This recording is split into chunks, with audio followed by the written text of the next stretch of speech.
Zuma is in Washington, D.C. to participate in the U.S. Africa Leaders Summit, hosted by the White House. He spoke yesterday at the National Press Club. This is an hour. I don't need to say anything. I don't think so. No. Yeah.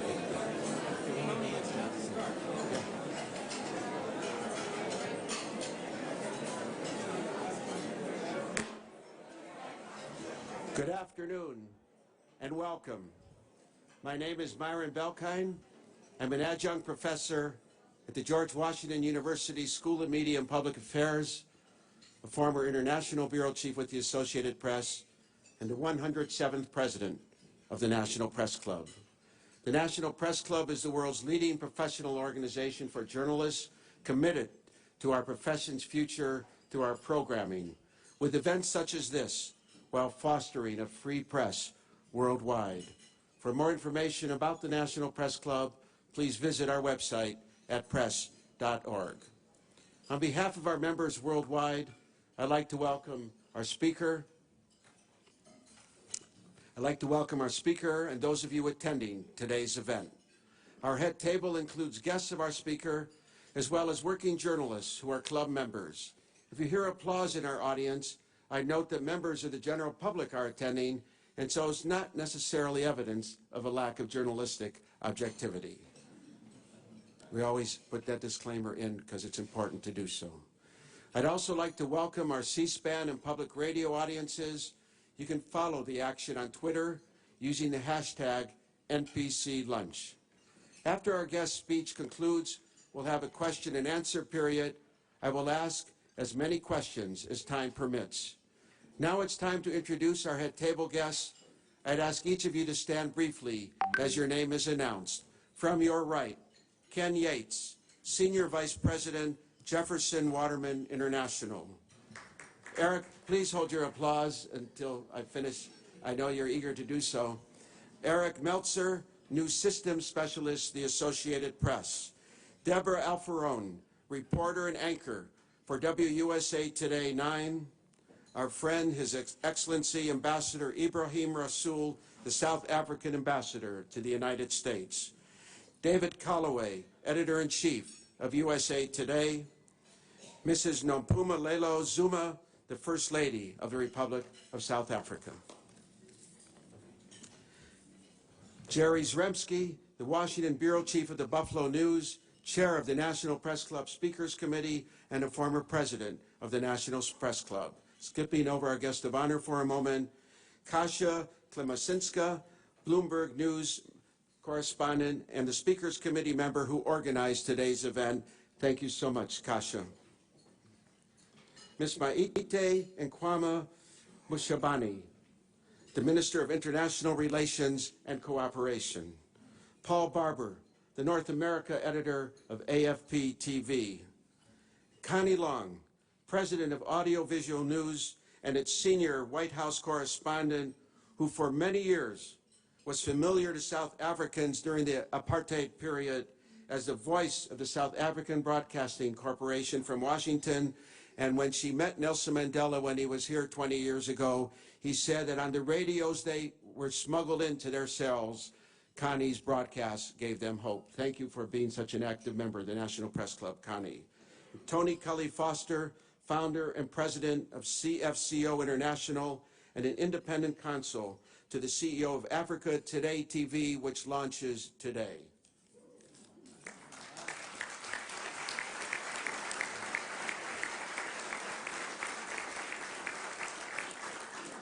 At this very podium, nearly 20 years ago, on October 7th, 1994, Nelson Mandela thanked the United States and international media for supporting South Africa's struggle for democracy and to fight against apartheid. He talked about South Africa's urgent need to address questions of economic growth, development, and equal distribution of wealth and income. 2 decades later, our guest of honor today, the current South African president, His Excellency Jacob Zuma, presides over a much improved country. Apartheid is long ended. Many more in South Africa have access to clean water and electricity. The murder rate has been cut by more than half, and the proportion of those living on less than $2 a day has declined. Even so, South Africa remains economically unequal. The country has one of the highest unemployment rates in the world, and the IMF lowered the country's growth forecast this year due to electricity shortages and labor conflicts. In a positive development, South Africa was invited to join Brazil, Russia, India, and China in an association of large emerging market economies known as the BRICS. These nations seek more involvement in international affairs and more access to resources. Last month, President Zuma and other BRICS leaders agreed to set up a $50 billion new development bank and a $100 billion currency exchange reserve, lowering their dependence on the International Monetary Fund and the World Bank. President Zuma in May secured his second term as the country's leader.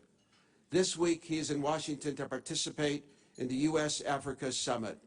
He is seeking more trade and investment, as well as President Obama's support for various African Union economic development programs, plus peace and security, climate change, and environmental protection issues. Please join me, ladies and gentlemen, in welcoming to the National Press Club, Jacob Zuma, President of the Republic of South Africa.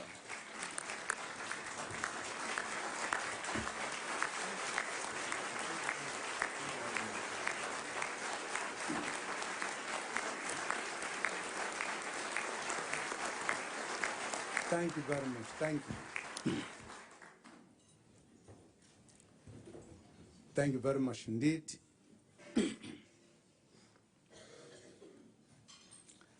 The President of the National Press Club, Mr. Myron Belkind,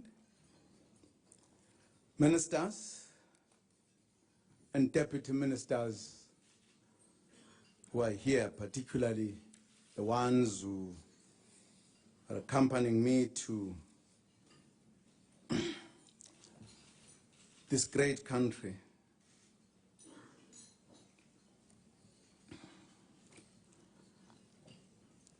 Ambassadors who are with us here, particularly Ambassador to South Africa representing the United States and the Ambassador to the United States representing South Africa. Distinguished guests, ladies and gentlemen, it is an honor and a pleasure to be able to speak to you today from the same podium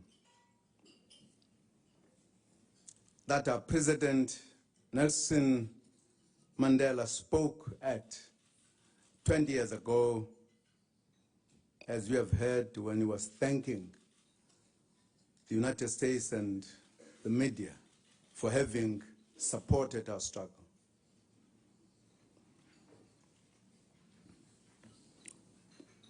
He was South Africa's first democratically elected president. I would like to thank the National Press Club for providing this unique opportunity for us to talk about our country's journey towards a truly non-racial, non-sexist, and prosperous South Africa. We have achieved a lot in 20 years since the dawn of freedom in 1994. We have laid a firm foundation for a thriving democracy in a short space of time. Amongst our key achievements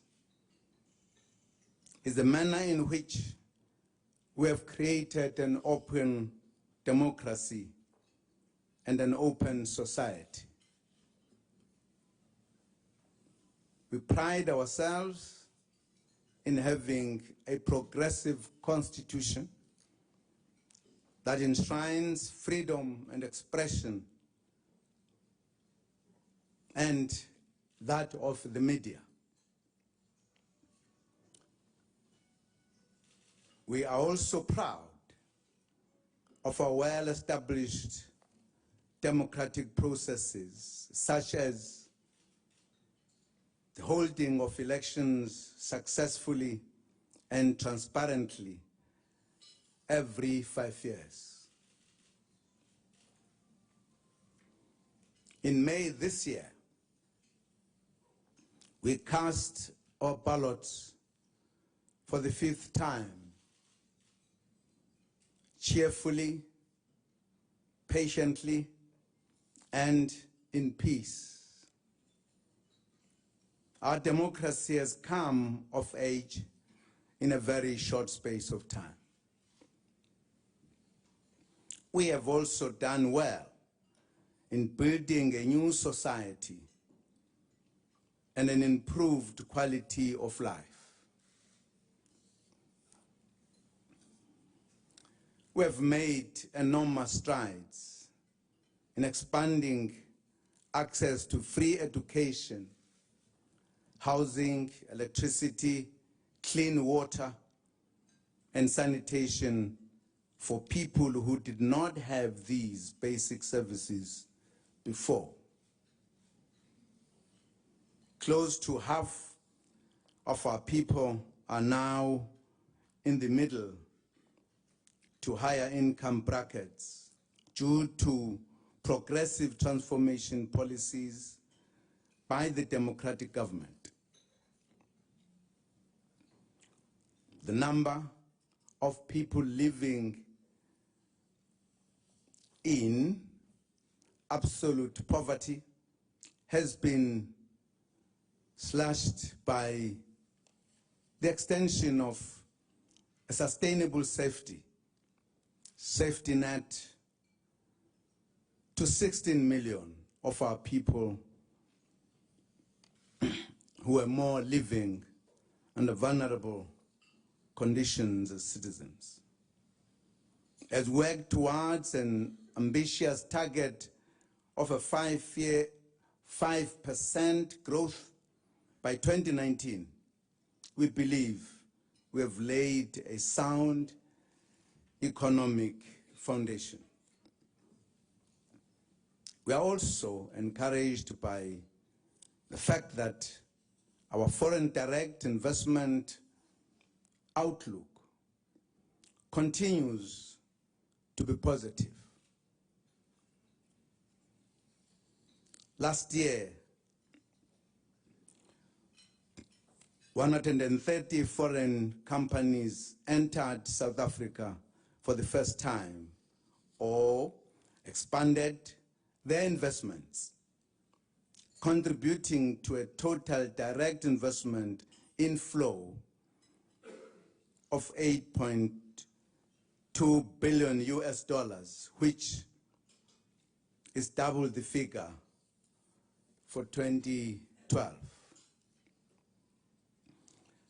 Ernst & Young predicts that such flows into South Africa will average $10 billion US annually for the next 4 years. Foreign institutions and other investors also continue to seek opportunities within the continent, working with South African companies. In addition, the World Economic Forum ranks South Africa among the world's best for the strength of our banks, the independence of our courts, and the protection we afford property rights. We are also recognized for the transparency of our policy making, the rigor of our financial auditing, and reporting standards and the governance of our financial markets.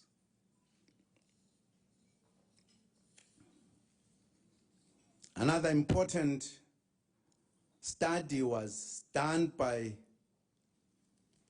Goldman Sachs last year entitled 2 Decades of Freedom, what South Africa is doing with it and what now needs to be done. The investment bank found much to admire in our performance between 1994 and 2013. We took our GDP from 136 billion US dollars to 400 billion US dollars. We tamed inflation while expanding our tax base more than 7-fold. The market capitalization of businesses on the Johannesburg Stock Exchange grew 8-fold. We increased our gold and foreign exchange reserves from 3 billion to 50 billion US dollars. We really have a good story to tell about 20 years of South Africa's democratic rule. But we are also the first to admit that our work is not yet completed. We still have a long, hard road ahead of us as we confront the triple challenges of unemployment, poverty, and inequality. Fortunately, we have a roadmap in the form of the National Development Plan, Vision 2030. By 2030, we want poverty to be history, unemployment to be reduced, and growth to average an annual 5.4%. These are not easy targets, but with determination and hard work, nothing is impossible. Ladies and gentlemen, earlier this morning, we met with members of the U.S. Chamber of Commerce. We are happy that there are about 600 U.S. companies investing in the South African economy. The presence of these companies demonstrates that South Africa is a viable investment destination. We look forward to the further expansion of trade and investment opportunities with the U.S. and other key markets. The African Growth and Opportunity Act has been a powerful instrument in achieving this goal. Over 95% of our exports get into the U.S. markets through AGOA. While opening up markets for our goods, AGOA has also been opening up and helping to grow new markets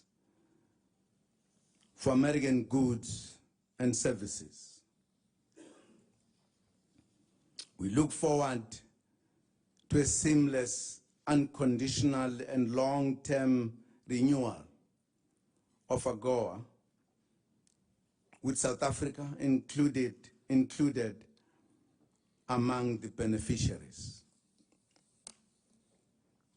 Ladies and gentlemen, let me hasten to add that South Africa will succeed not alone, but as part of the broader African success story.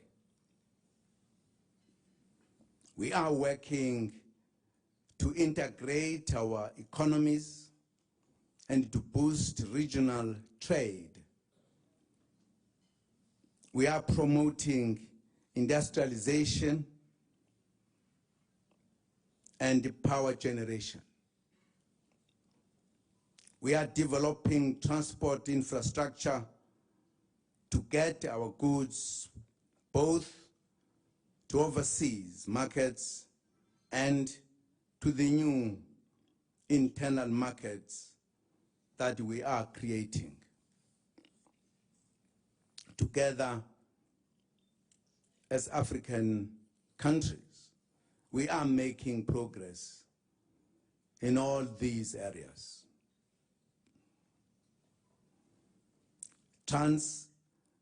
Transcontinental corridors running north to south and east to west are moving from the drawing board to reality. Plans to tap the full 40,000 megawatts hydropower potential of the Grand Inga Dam in the Democratic Republic of Congo is also becoming a reality. The free trade area uniting Southern, Central, and East Africa into a market of 600 million consumers with a combined GDP of $1 trillion is now a reality and a prospect. And that indicates how much we are reorganizing the continent of Africa for the best. How much we want to be part of the economic activities of our continent.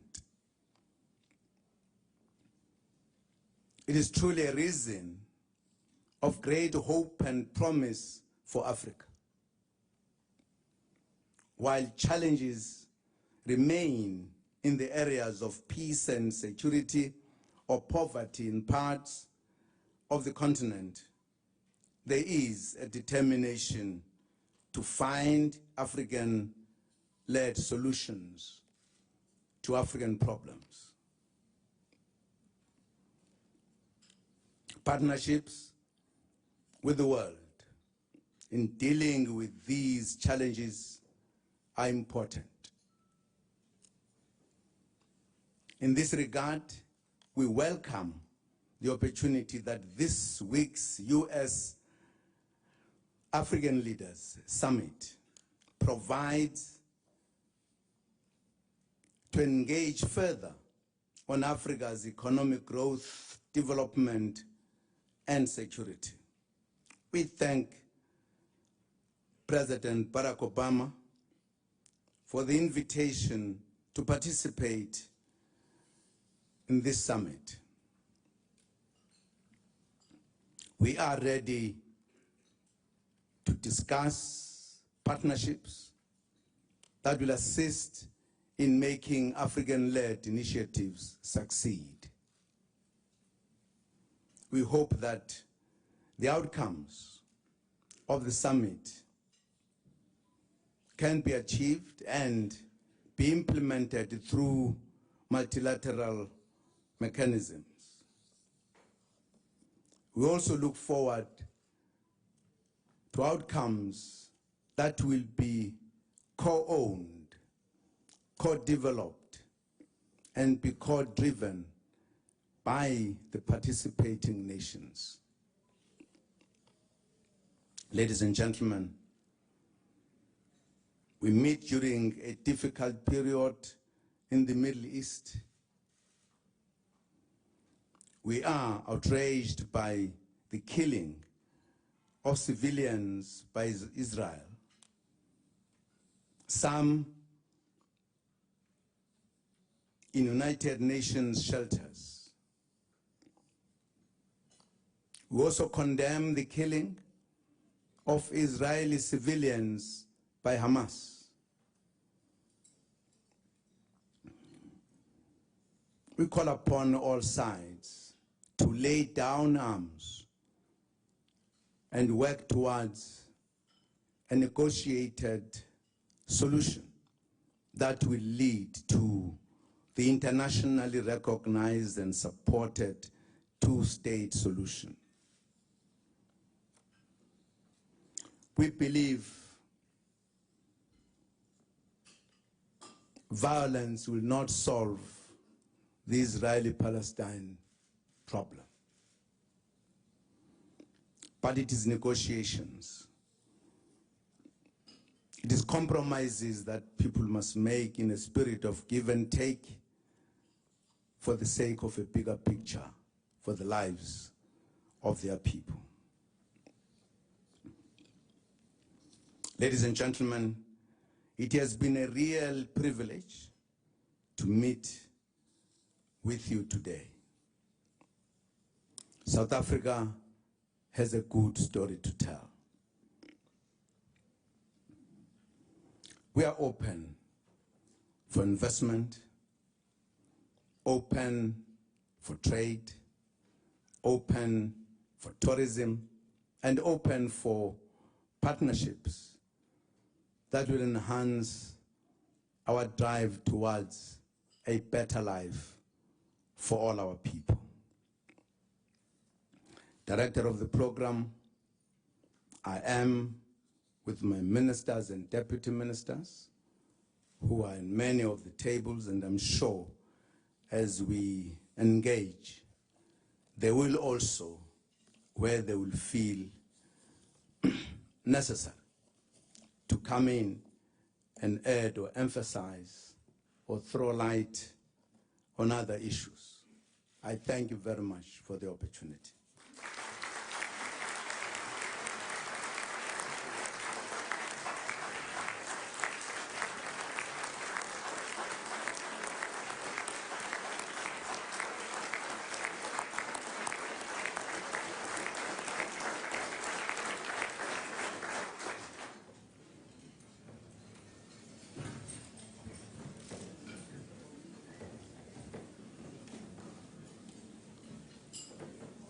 Thank you again for a very substantive speech.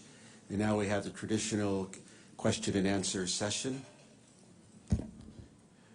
Sir, what industries in South Africa will help the economy most to rebound this year from a weak first quarter to your promised and projected 5% growth?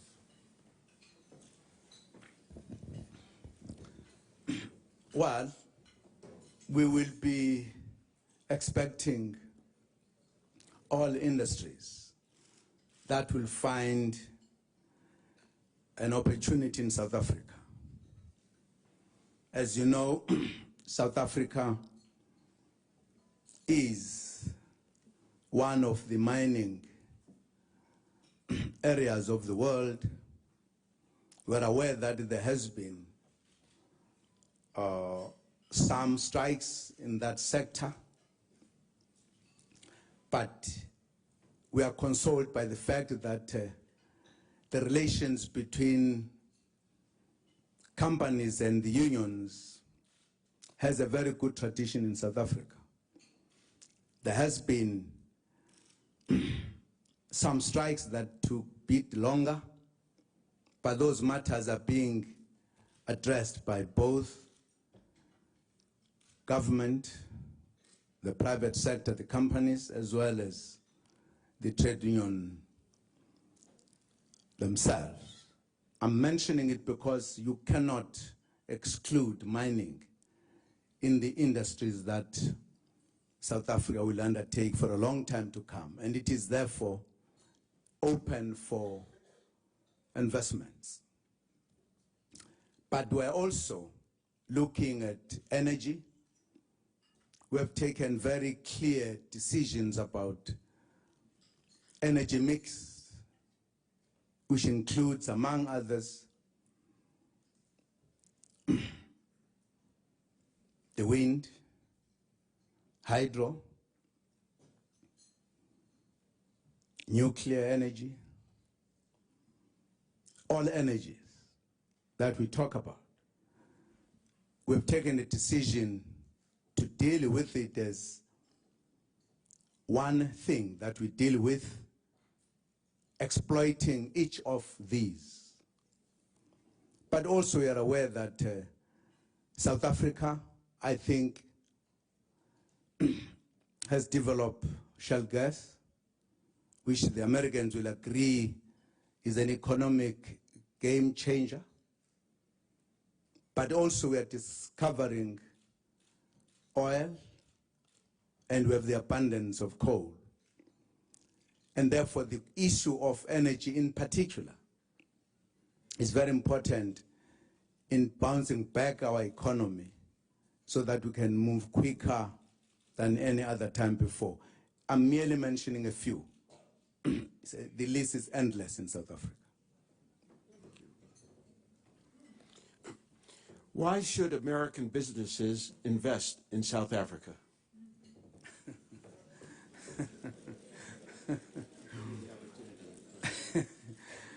Because the opportunities are opened in South Africa. I think we have a country which is democratic, which is a constitutional democracy. It's a democracy that does not depend on individual or political parties. It is entrenched in the Constitution. It has one of the things, well-organized labor force. That's why even if there are strikes, we are able to handle them because we have got rules and regulations to deal with the situation in South Africa. I think it is a country with open opportunities. That's why the American companies must come and invest.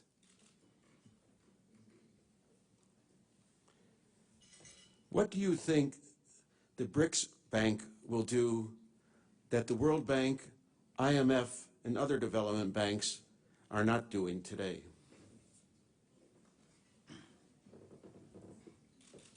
Well, I'm not sure whether I could be the judge and indicate very specifically what are the banks that have been there for a long time have not been doing. But of course we are dealing with the African leader who has been here for quite a while. There has been a concern from the African leaders that the existing banks that have been there before have not succeeded to produce an example country that was helped successfully, and it is now thriving and doing everything. There's no country who can produce, not a single one. That has tended to give concern and therefore a mixed feeling. And that's why there's been a call that there must be a reform of these global financial institutions. And of course, they are old institutions. The BRICS Bank comes from among developing countries, comes from the South. It has said from the beginning, it is there to help countries develop, to develop the developing countries. Certainly, it is going to have different approach, how it deals with struggling countries and developing countries. And that's a hope that we have, that it is going to do things differently. No country will go to the BRICS Bank and say, I need to be rescued, and find itself not being rescued but to more problems. We believe the countries that will deal with the BRICS Bank, they will be taken out of the problems and indeed to be helped so that they can stand on their own. One more question on BRICS and we'll move on.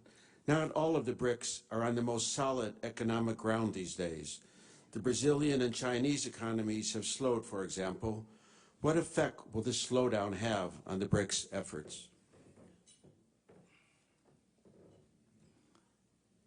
Well, you will agree with me again that there is no country that can say since the economic meltdown they've been thriving.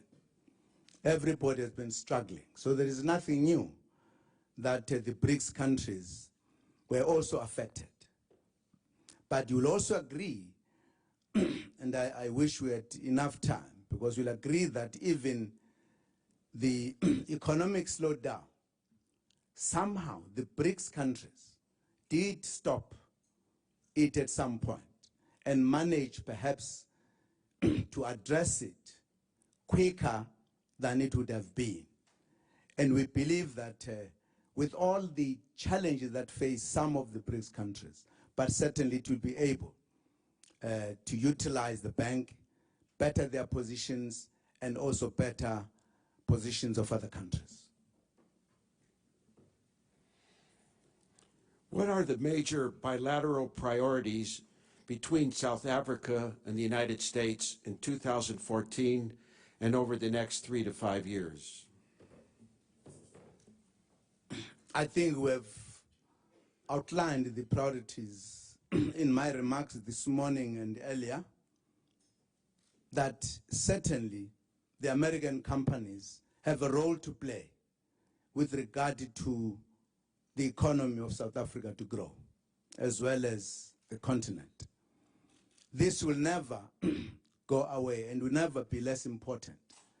Very important, given their experiences, particularly on the matters that we are handling in South Africa. The U.S. companies have the experience, and we hope they will be able, therefore, to share that experience with us, and certainly, working together, we'll be able to move forward.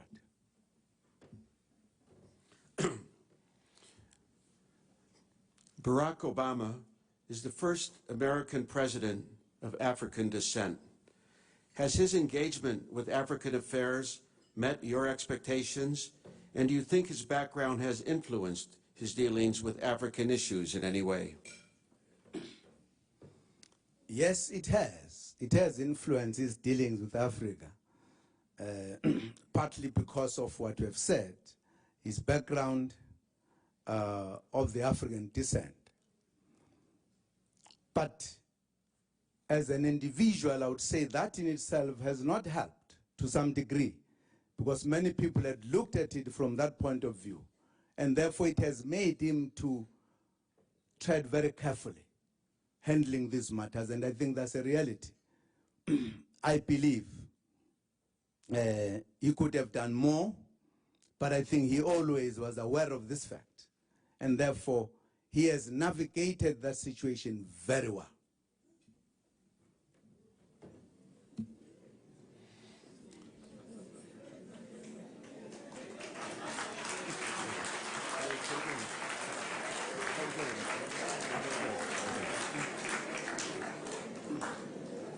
Changing topics.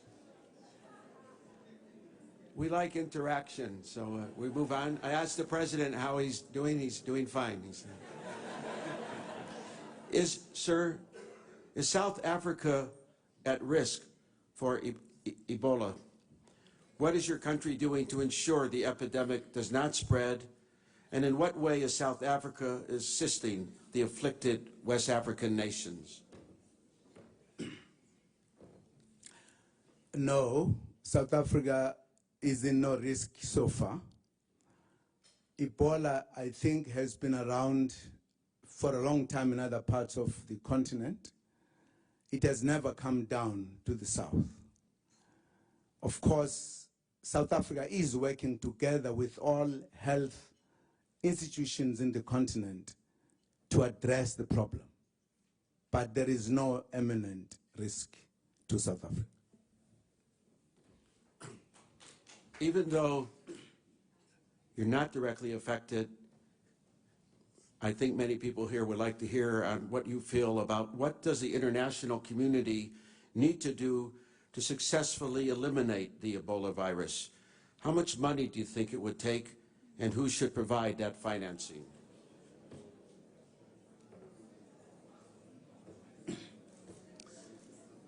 Well, firstly, I think the world works together today through the World Health Organizations. There is no problem that they're not tackling together. Ebola is one of those that they must tackle together as something that threatens humanity. As to how much you need, I can't guess, really. I think that's a matter of health practitioners who are dealing with these matters, given the challenge that it poses, and I'm sure they'll be able to provide that answer. How does the unrest in Nigeria, Central African Republic, and other regions of Africa impact development in South Africa? What more needs to be done in terms of security to ensure Africa's continued development?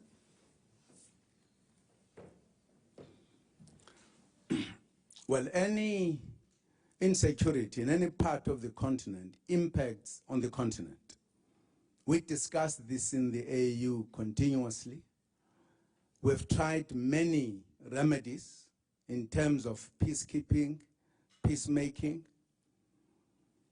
In the recent past, there has been new approaches to the problems that have affected some parts in the Central Africa, as well as North Africa in particular, which was, in a sense, an overflow of the Arab problems. We have taken a decision to establish a military capacity by the AU to be able to stop these. But the discussions were taking longer.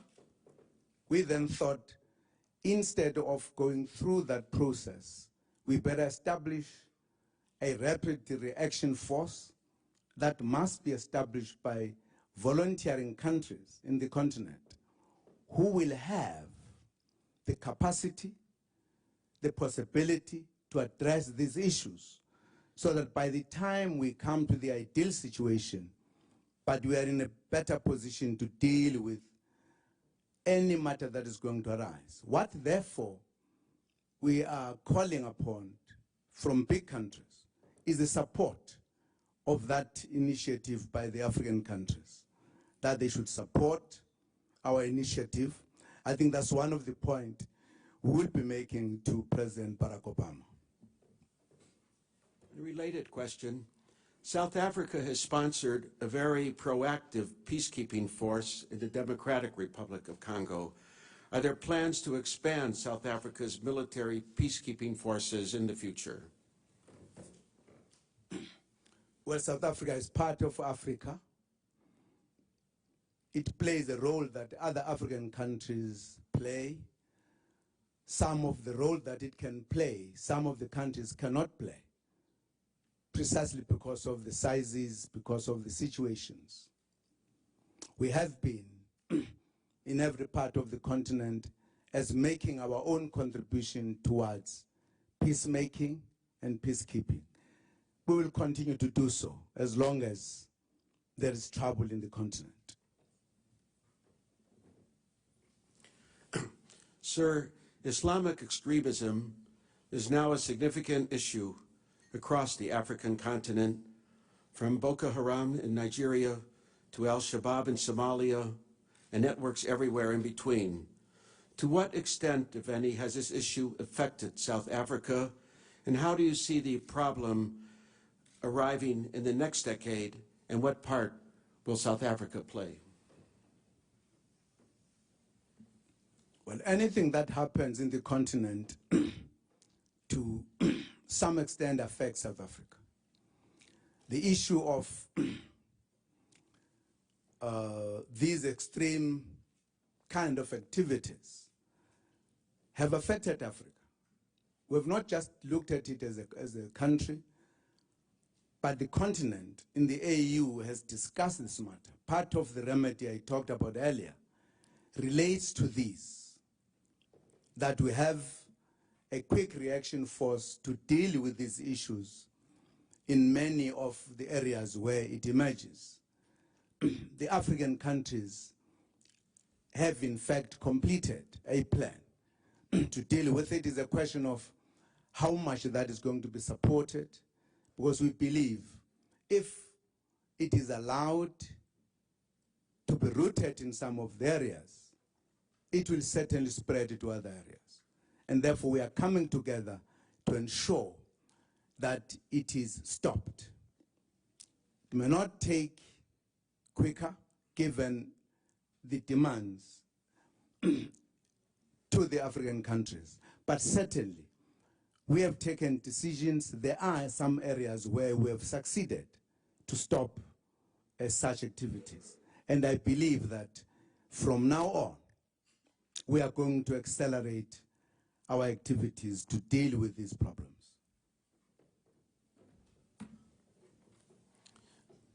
Corruption has often skimmed much-needed development dollars from people who most need it in many countries of the region. What should African nations do to root out the worst of this corruption and safeguard development dollars? Well, countries would have their own way how to handle it as different countries, but it's an issue that we talk about, that we are agreed that it is not wanted in the continent of Africa. I think we have great agreement in the AU, but of course there is an issue of specific countries. What specific countries do?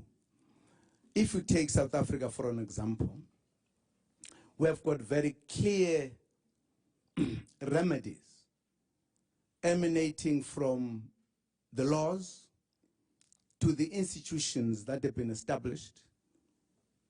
In fact, we have a number of people that have been arrested, that are serving in prison. We have an elaborate system of detecting corruption. We are dealing with it, but it needs people to work together and countries to work together, because those who commit crime or who are corrupt, corruption is not a one-street kind of thing. It's a two-way thing. How then do we work together, all of us, to address corruption is a matter that we need to deal with. In some areas, you don't hear much of the talk about fighting corruption, and yet it is there. But in some areas, it is talked about, it is acted upon. We are one country that has elaborate kind of structures and remedies to address corruption.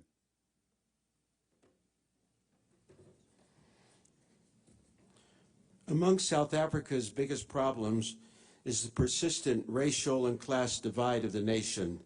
How long do you see that lasting, and what are the steps the government is implementing to make it less severe?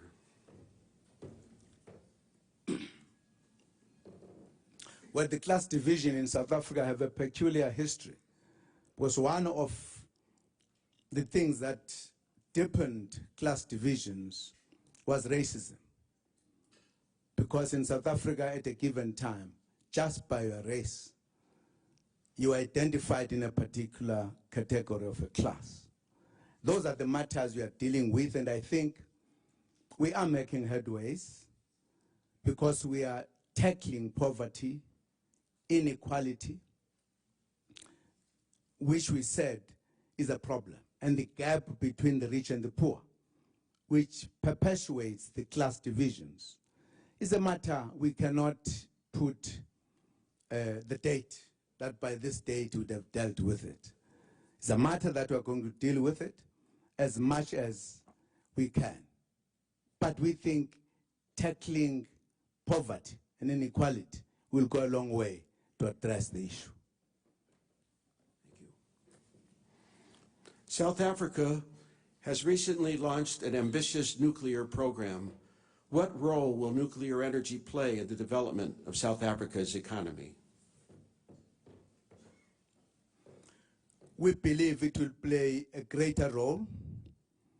Energy is very critical to economic development.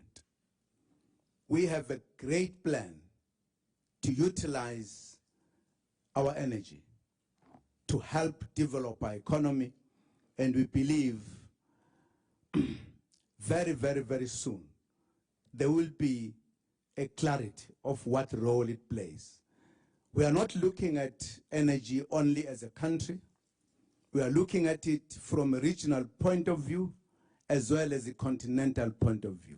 That's why in my remarks I touched upon INGA project that we believe will go a long way to augment whatever South Africa is doing, but to Southern Africa and to the whole continent. AIDS remains a problem throughout sub-Saharan Africa.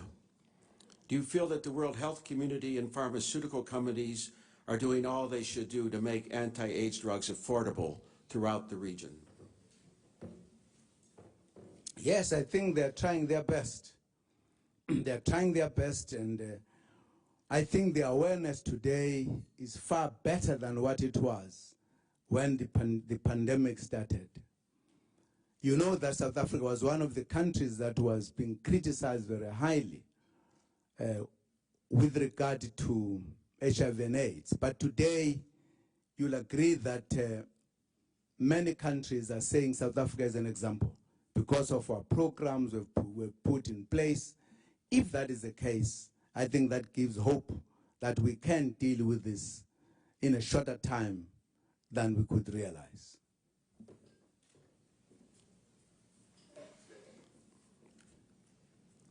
A question related to the Middle East. Your party, the questioner says, called to expel the Israeli ambassador. Do you agree with that position?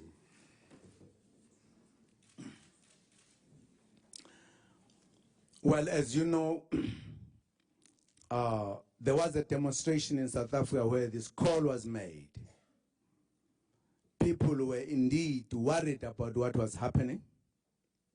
I think as a free country, a country with a free expression, people indicated how they are feeling and made that call. But we believe calling an ambassador is not just a simple matter, particularly if you take the complexity of the problem of the Middle East with regard to Palestine and Israel. Particularly because we believe we have an example as a country, an experience that we can offer the two sides. We think in the manner in which we take our actions with regard to the Israeli issue, it must take that into account so that we don't do something that could in fact prevent you to do the more good thing at the end. We believe that, and we have offered this to both sides, that we come from a conflict that nobody else ever thought it would be resolved. The institutionalized racism in South Africa. We resolved it. We have an example which we believe we could offer. And if we count ourselves in that kind of level, it means whatever we do, we must bear that in mind. And therefore, it cannot just be a quicker thing to say, call the ambassador, then you call the ambassador. We've got it to say, what will benefit both countries or the Middle East in the long end? And as a country, we do have to take a bigger picture.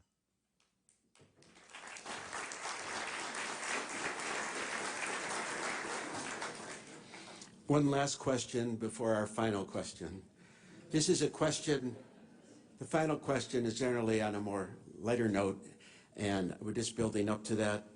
Sir, this is a question that's related to many countries, but specifically, what steps are being considered were implemented to protect women and girls in South Africa from violence of all kinds? Well, that question in South Africa, South Africa is very active on that issue in terms of taking the position of women and children. Is taken very seriously. We're fighting very hard, the entire country.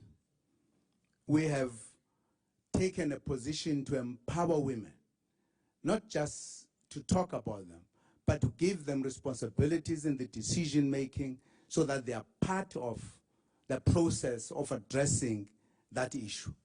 So it's an issue that we fight continuously in South Africa, how to protect women and children is part of our leading programs in the country.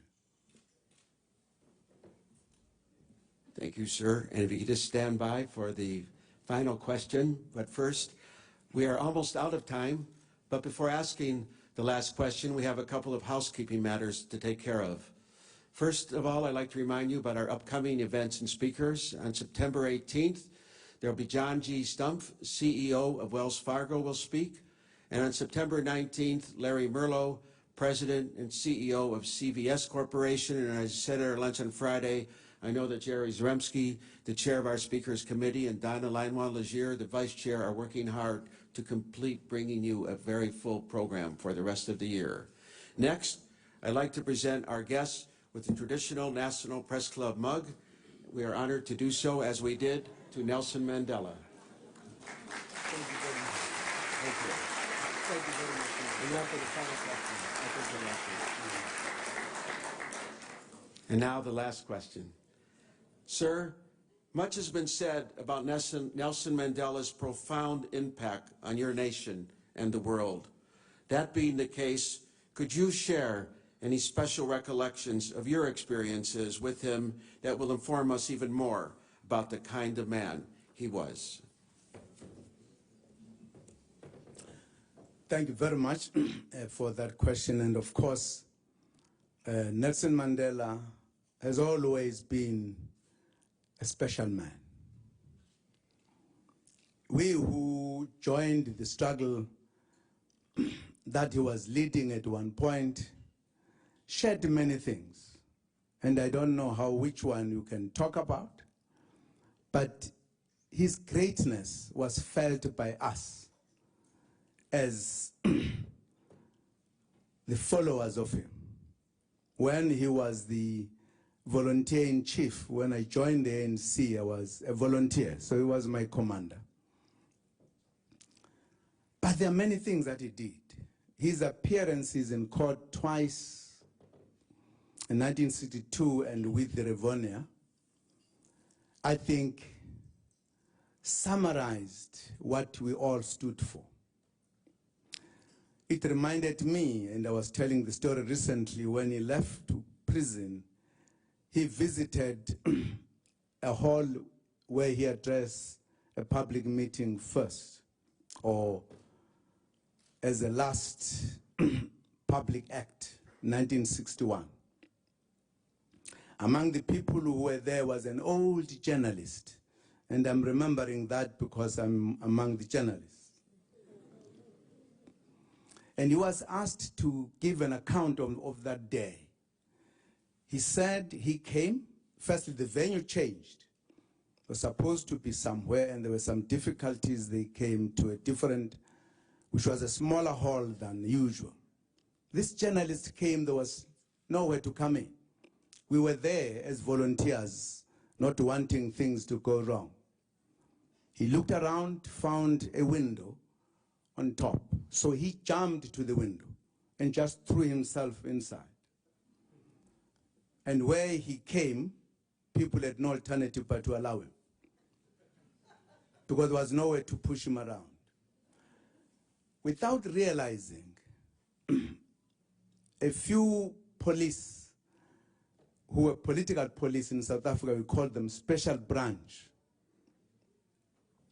were there taking notes as he was speaking. And he says he took his notes to report the following day. When Mandela finished speaking, there was a bit of a scuffle, and he did not know that the scuffle was pre-organized, pre-arranged, because it was meant to protect him as he escaped. Somebody pretended sick.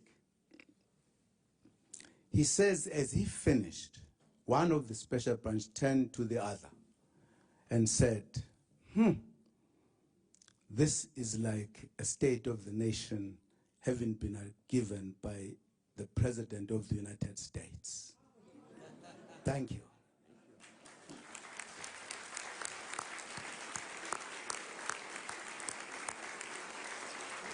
Before concluding, I'd like to take this opportunity to give two special thank yous and acknowledgements. First, to His Excellency Ibrahim Rasool, the Ambassador of South Africa, who has worked closely with the National Press Club during his tenure here, starting with the South African night honoring the life, legacy, and values of Nelson Mandela, and for whom we are very grateful for your support and the support of all your colleagues in the embassy who put this program together, sir. Second, I'd like to acknowledge the presidents today of Washington, D.C. Mayor Vincent Gray. Mr. Mayor, could you please stand?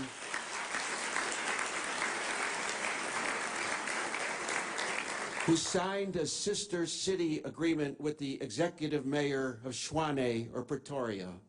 Both cities, of course, are national capitals of their respective nations, and we are pleased to recognize them today as sister cities. Ladies and gentlemen, thank you again for coming today.